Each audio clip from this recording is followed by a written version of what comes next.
మీరు బతికే ఉన్నారా అని రోజు మీ ఫోన్ మిమ్మల్ని అడిగితే ఎలా ఉంటుంది? వినడానికి భయంకరంగా ఉన్నా కూడా చైనాలో లక్షలాది మంది యువత ఇప్పుడు ఇదే పరిస్థితిలో ఉన్నారు. అందుకే అక్కడ ఆర్ యు డైడ్ అనే వింత యాప్ ట్రెండ్ అవుతోంది. అసలు ఏంటి ఈ యాప్ అంటే, చైనాలో 996 అనే ఒక కల్చర్ ఉంది. అంటే ఉదయం 9 గంటల నుంచి సాయంత్రం 9 గంటల వరకు 6 రోజుల పాటు గాడిదలాగా పనిచేయాలి. దీనివల్ల యువతకు ప్రేమించడానికి టైం లేదు, పెళ్లి చేసుకోవడానికి ఓపిక లేదు. దీంతో వివాహాల రేటు దారుణంగా పడిపోయింది. ఒంటరిగా ఉండేవాళ్ళు ఒకవేళ ఇంట్లోనే చనిపోతే అది పక్కన ఉండే వాళ్ళకు కూడా తెలియని పరిస్థితి. అందుకని ఈ యాప్ రోజు గ్రీన్ బటన్ నొక్కి నేను బతికే ఉన్నాను అని చెప్పాలి.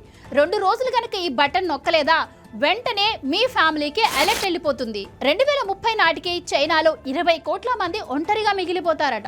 అధిక ధరలు, పిల్లల్ని పెంచలేమేమోనన్న భయం, సోషల్ ఐసోలేషన్ చైనాను ఒక జనాభా సంక్షోభంలోకి నెట్టేస్తున్నాయి. ఇది కేవలం చైనా సమస్య మాత్రమే కాదు, రేపు మిగతా దేశాలకు కూడా ఇదే గతి పట్టొచ్చు. చైనా లాంటి పరిస్థితులు రేపు మనకు కూడా రాకూడదు అంటే సొల్యూషన్ యాప్స్ లో లేదు. పక్కనుండే వారితో నవ్వుతూ మనసారా మాట్లాడండి.